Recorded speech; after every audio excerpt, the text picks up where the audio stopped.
The aftermath of the NSAS protest in Lagos is still very fresh in the minds of police officers and men of the State Command, which is still counting its losses of burnt stations and outposts, razed and vandalized vehicles, and several personnel injured.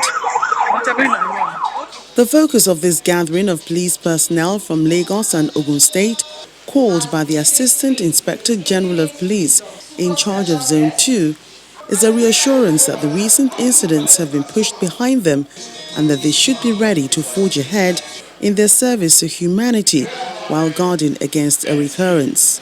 I sounded an alarm. I said, First to speak is the zonal police boss Ahmed Ilyasu, who explains the role of the police is the protection of lives and property, as he makes a case for a quick return of officers to the streets to bridge the insecurity gap already created.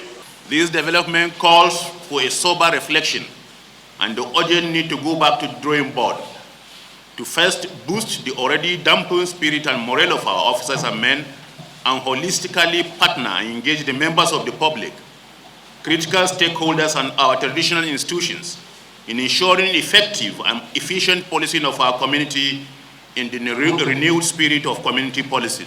The guest speaker, security expert Ona Ekomo, implores officers to move on with their daily duties while awaiting their needs to be addressed by government. The various state governments have made overtures to assist families of your fallen or injured colleagues.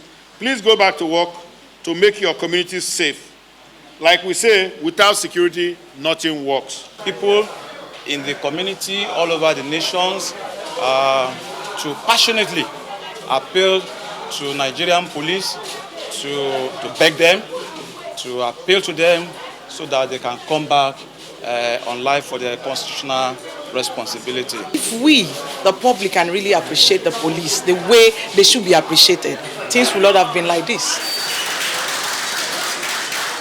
All said and done, the coming days will show proof of the impact of this lecture on officers as residents await their presence on the streets across the country to maintain law and order.